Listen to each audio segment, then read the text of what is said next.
History, according to 1066 and all that, is what you remember. On that basis, Henry VIII is the most memorable and therefore presumably the greatest of English kings. We remember that he cut off lots of heads, that he had 6 wives, some of whose heads, but how many we're not quite sure, he cut off as well. Above all, we remember his shape. In his own time, he was a symbol, even an icon. Subsequently, he's gone downhill and become a stereotype, a cartoon figure, even an outsized Toby jug. Big, outsize, gross. These are the words that sum him up best. He was outsize in physique, 6 feet 2 inches tall and broad and getting broader. And he was outsize in what he did.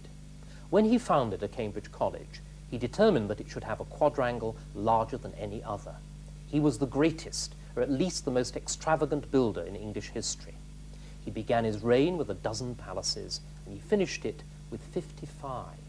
2 of these, Hampton Court and Whitehall, had between 1,500 and 2,000 rooms each, whilst Whitehall sprawled over 26 acres. And his palaces were crammed with possessions, precious, beautiful, mad and rare, jeweled plate, Venetian glass, ostrich feathers, a unicorn's horn, and a score of close stools or commodes that were stuffed with swan's down, fringed with silk, and trimmed with gilt nails. And he demolished as boldly as he built. He dissolved the monasteries, stripped them of their precious stones and plate, tore the lead from their roofs, and even reused the very stones. He treated people the same way, and for every queen, minister, or favourite that rose, another went to the block. Finally, he was outsize, or supposed to be, in the most intimate department of all, the French ambassador. Who else joked with him lewdly that as a big man he needed a wife who was similarly proportioned, while the codpiece of one of his armours is polished to a loving lustre by the respectful touches of thousands of female hands. All this sticks in the mind, if not in the gullet. He is indeed memorable. But is he great? Most contemporaries consider that he was, for good or for ill. Erasmus, looking at the younger, more generous Henry, thought him the very picture of the perfect prince. Sir Walter Raleigh, looking at the older, coarser, crueler king, thought him a picture too, but of the complete tyrant. And the religious conflicts of the 16th century only reinforced this divided judgment. For most Catholics, Henry was a second Nero, lecherous, bloodthirsty, and an enemy to God and his church. For most Protestants, on the other hand, Henry was the model of a godly king, a second David or a second Solomon. And it is in the role of Solomon giving judgment that Henry is represented by Holbein, his court painter in their language, and his image maker in ours. Such were the judgments with which professional historians got to work in the 19th and 20th centuries. 19th century scholars saw Henry in many mostly anachronistic ways, as the epitome of Tudor despotism, as the founder of the British Navy, as the pioneer of the balance of power. But whatever their mutual differences, they at least agreed that Henry mattered, and mattered supremely. It was left to 20th century historians to deny that he was great at all. Fashion had turned against the idea of great men. History was now seen as the product of mass movements, or at least of organizations rather than individuals. The Reformation is thus no longer a mere act of Henry's will. Instead, it was the outcome of widespread popular disenchantment with the church. Government itself, it is argued, was passing from the king's hands to the forces of an impersonal bureaucracy. Cruelest of all is the cutting of Henry down to size sexually. For Henry, it now transpires, was no super stud, but prudish and half impotent. 6 marriages produced only 3 children. His second wife, Anne Boleyn, said plainly that he was no good in bed. He did not even die of syphilis. Is nothing sacred, you may well ask? The bit about sex and syphilis, alas, is certainly right, but the rest of this revisionist debunking goes too far. Yet it does make a point that the older views did not. For there was a gap between Henry's image of greatness and the reality of what he did. None was more aware of the gap than Henry himself, and his whole reign was dedicated to bridging it. Contemporaries were obsessed with the idea of glory. Nobles inherited it. Knights and soldiers fought for it. Even scholars, often boys from poor homes, dreamt of it in Oxford and Cambridge colleges, like these. They wrote books for glory, fought scholarly battles for glory, and supplied their patrons, aristocrats and kings, with role models to follow. Henry swallowed all this whole.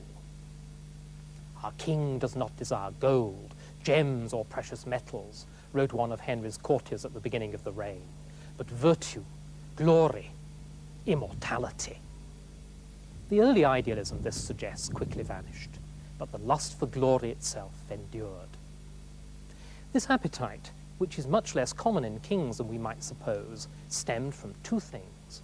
First was Henry's lifelong need to get even with his father, Henry VII, who had been first distant, then desperately overprotective, but above all, supremely successful. And second was Henry's own promise. Nature had smiled on him with gifts of mind and body. He was big, handsome, athletic, intelligent, musical, and apt to learn. Fortune had been kind too. He succeeded unchallenged at 17 to a kingdom that was peaceful and prosperous, to a full treasury, and to a loyal and effective council. Everyone expected great things from him, and none more than himself. But greatness in what? His first choice, inevitably, was war. The very name Henry called him to it. 100 years earlier, his namesake, Henry V, had invaded France, won the great victory of Agincourt, and then forced the French king to give up his daughter and his crown. Now, a younger, stronger, richer Henry would outshine him. The preliminaries indeed were magnificent. He crossed the Channel in his flagship, the Great Harry Imperial, and joined forces with his ally, Maximilian, the Holy Roman Emperor-elect. It was a meeting of giants who would divide up the world, or France at least. It turned out otherwise, however. Henry took a couple of towns and won a victory of sorts when a column of French knights turned tail and fled. Henry threw himself into the pursuit of the fugitives in what was satirically known as the Battle of the Spurs. But that was all the action he saw. The hero of the tournament proved something of a blushing violet on the field of battle. True, it was not altogether his fault. There was still no heir to the throne. His councillors were determined to protect Henry from any real risks. Still, the contrast between the aim and the achievement was painful. The contrast was heightened by events at home. To protect his kingdom, Henry had left behind an army and his queen, Catherine, as regent of England. And they won a famous victory indeed over the invading Scots at the Battle of Flodden, in which King James IV and much of his nobility were slain.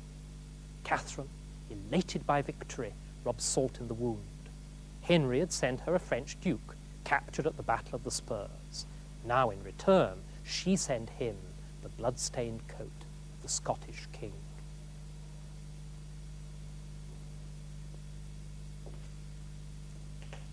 Frustrated by war, Henry's quest for glory turned to peace. Fortunately, peace was fashionable, at any rate amongst a small group of humanist men of letters, who were the international media personalities of the day. To this audience, Henry now played with a vengeance. Abroad, he sponsored a treaty of universal peace, which envisaged a sort of League of Nations. At home, he filled his court with musicians and intellectuals, of whom the most famous was Sir Thomas More. It was like a Kennedy Camelot. And, like Kennedy, Henry reaped the extravagant praise of the men he patronized. He was a paragon of virtue. His court was more learned than any university. So wrote Erasmus, More's friend and sometime resident of Queen's College here, and the international cheerleader of humanism. At least he had the excuse of being paid, or hoping to be paid, for such extravagances. Modern scholars who repeat his praises without qualification have no such excuse, however. For Henry's triumphs of peace were as unreal as his triumphs in war. The Treaty of Universal Peace was a sham, designed to conceal the humiliating fact that England had only made peace because she could no longer afford to wage war. The court of intellectuals had a bit more substance, but none of them, not even Sir Thomas More, exercised any real influence on policy. Moreover, the whole arrangement depended on the fact that Henry had a minister, Cardinal Wolsey, who stayed in London and did the dirty work of government, whilst Henry and his humanist friends enjoyed their rural idyll of virtue in pretty country palaces. To call this a Kennedy Camelot may be too kind. In its level of unreality, it is nearer to Marie Antoinette, to her ladies playing at being milkmaids and shepherdesses in the park at Versailles. Such games are all very well, until reality intrudes, which it did in a particularly pressing form.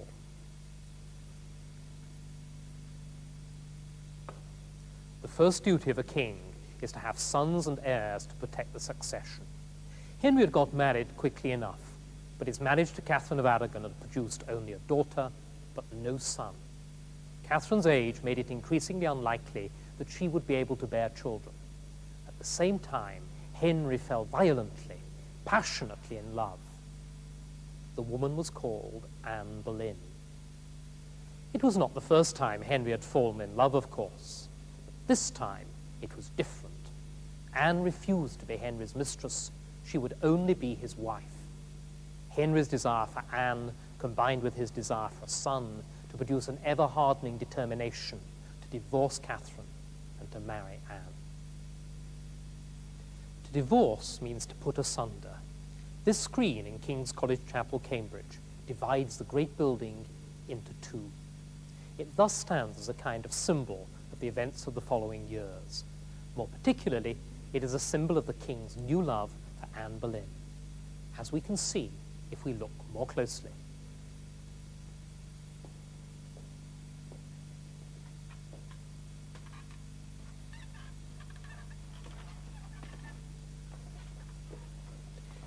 H, A. But look again, because it's actually H, A, M, A, T, a mat, A. Henry loves Anne, just like a boy scratching on the bark of a tree. And that love indeed divided the history of the English church and Henry's reign itself. Henry, being Henry, had quickly convinced himself that the divorce was not only desirable, but morally right. Catherine had been first married to his short-lived elder brother Arthur, but did not the Bible, or one passage in it, forbid marriage with a deceased brother's widow? And was not the failure to produce a son God's judgment on an incestuous union? Henry had conveniently forgotten, however, that another biblical passage said the opposite and commanded unions like his and Catherine's. He had also chosen to ignore two other important facts. First, that the Pope had specifically authorized his marriage, and second, that Catherine was the aunt of the most powerful sovereign in Europe, the Emperor Charles V. These issues unavoidably surfaced when Henry referred his divorce, as he had to, for trial by the Pope. The Pope was being asked to undo what his predecessor had done. He was also being asked mortally to offend Charles V, whose virtual prisoner he was. Inevitably, the Pope would say no. But the Pope was also desperately anxious not to offend Henry either. Henry was a loyal son of the Church and had been rewarded with the title of Defender of the Faith. There was also the risk of driving England into the arms of the German princes, who, under the influence of Martin Luther, had already rejected papal authority. So the Pope resolved to say no as slowly as possible. There followed for Henry 4 or 5 years of frustrating and humiliating delays, as he, the anointed King of England, stood as a suitor in the court of an Italian bishop.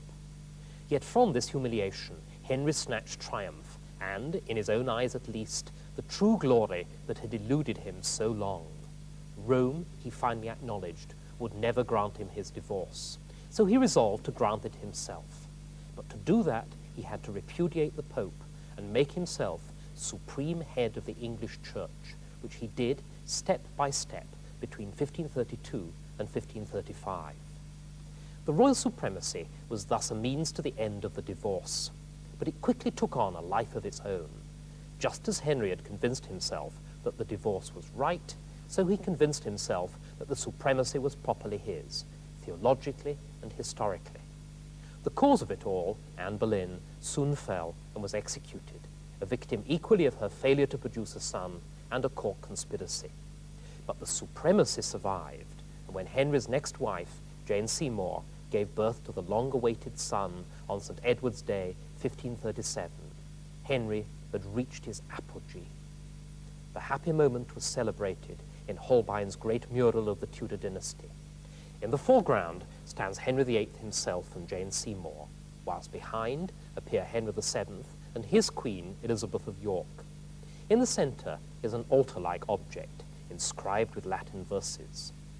The Latin is difficult, but a translation would go like this: If it rejoice thee to behold the glorious likenesses of heroes, look on these, for greater no tablet ever bore. Great the contest, and great the rivalry, great the debate, whether the father or son were victor. Each was the victor, the father over his foes, for he quenched the fires of civil strife, and to his people granted lasting peace. The son, born to yet greater destiny, from the altars banished the undeserving, and in their place set men of worth. To his outstanding virtue the presumption of popes yielded, and when Henry VIII in his hand wielded the sceptre, religion was restored, and in his reign the precepts of God began to be held in their due honour. Now at last old dreams were fulfilled and old ambitions realized. Now at last he had equalled or outmatched his father's achievements, but not as a crowned knight or as a second Henry V, nor yet as a humanist philosopher king. Instead of conquering other monarchs, he had triumphed over the thrice-crowned pope with his hatted cardinals, tonsured priests and monks. And instead of reordering his kingdom, he had reformed his church. The most ordinary acts of his life were transformed into the icons of a semi-divine monarch. When he did justice, he was another Solomon, arrayed in more than earthly splendor. When he made music, he was another David, who sang acceptable songs to the Lord. When he prayed, he was another Christ, agonizing in the Garden of Gethsemane. This and no other would be his title to immortality. He would make such a reformation, he boasted, that in the end he should be eternally remembered in Christendom. That, of course, is the story told as Henry would have wished. Once again, reality was not quite like that. The son for whom Henry had sacrificed so much died at 16, having reigned only 6 years, and Henry's daughter, by Catherine of Aragon, Mary, succeeded after all, and set herself systematically to undo her father's work. But she in turn reigned only 5 years, and was succeeded by Elizabeth, the daughter of Catherine's supplanter, the hated Anne Boleyn. Elizabeth idolized her father, and set England back on something like the course he had charted. But Henry could not possibly have known that events would turn out like that. His greatness, therefore, as founder of the Church of England, is ultimately the result of accident. Had Mary lived, or Elizabeth died, the breach with Rome would have looked like a temporary deviation rather than a turning point in history. Indeed, as the Church of England collapses back into the arms of Rome, it assumes that air anyway. Henry's grandiose self-image needs correction from another point of view as well. Giambattista Vico, the Italian pioneer of sociology, warns us against exaggerating the grandeur of past ages. His warning is well taken, for though Henry was big, his kingdom by our standards was almost laughably small.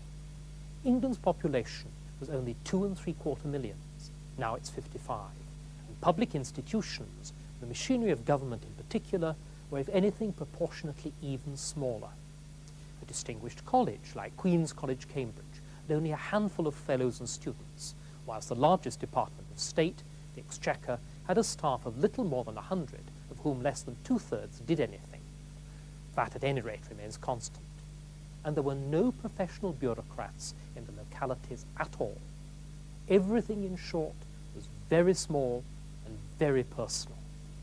Just how personal becomes clear if we go back to Holbein's mural of the Tudor dynasty, for this thoroughly public image of the king was painted on the wall of the first of his private apartments in Whitehall, the Privy Chamber. Behind the Privy Chamber was a maze of still more private galleries and chambers, bedrooms, closets, libraries, dining rooms and dressing rooms. Next to them was a parallel set of rooms for the Queen, and together the two sets of lodgings took up something like a third of the whole palace. The lodgings were arranged on the first floor with a grand staircase for visitors to enter by. But at the back was the king's own private stair, which led directly to the secret outside world of the Privy Garden. In the Privy Lodgings and the Privy Garden, Henry, accompanied by the most intimate members of his household, like his jester, spent almost all his time, invisible and inaccessible even to most of his courtiers. In the Privy Lodgings, Henry was waited on by a select group of servants, known as the Gentlemen of the Privy Chamber. They were body servants in the fullest sense of the word. They dressed and undressed the king and waited on him at table. The services of the head of the Privy Chamber were more intimate still. He was known as the groom of the stool, because he was in charge of the king's clothes stool or commode. He also assisted the king when he relieved himself on the clothes stool and slept at night on a pallet or put-you-up mattress at the foot of the king's bed. But this man was as well the king's private secretary, his patronage secretary, and his personal treasurer. In the early 1540s, he was in charge of a cash hoard of £250,000 in gold, roughly 1 year's annual revenue. As Henry lay dying, he applied the stamp of the king's signature, which he kept, to the king's last will and testament, thus determining the fate of the government of the kingdom during Edward's minority.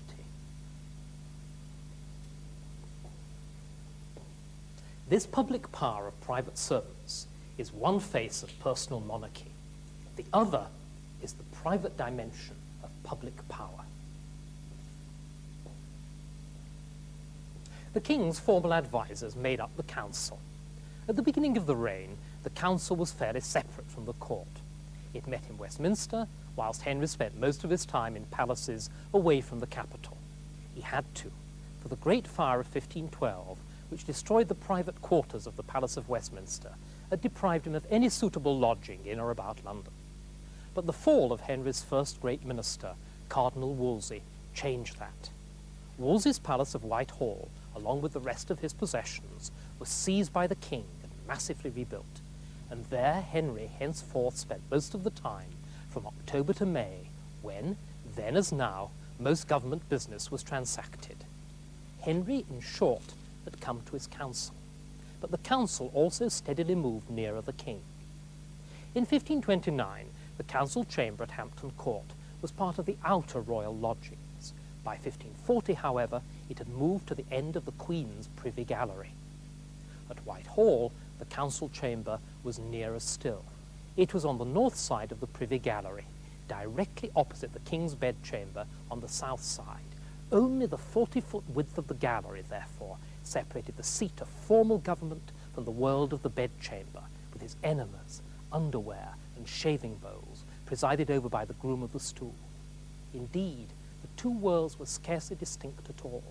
About a third of the council doubled up as gentlemen of the Privy Chamber, whilst the president of the council was also great master of the king's household, and he presented the king with the towel on which to dry his hands when he dined in state. The Privy Council was privy indeed. Here was the true theatre of Henry's power, and here his achievement must also be judged. His personality was like a magnet that drew everything to itself. Under him, power was uniquely concentrated about the king's person. Rival institutions, like the church, and rival centres of power, like the great provincial nobles, were swept away.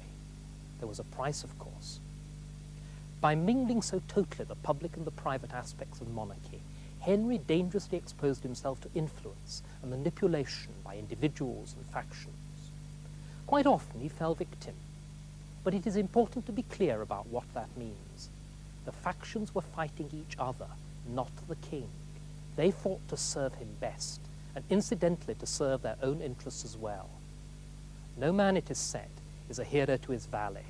Henry turned all government into his lackeys and remained majestic to them all, even to the men who wiped his bottom.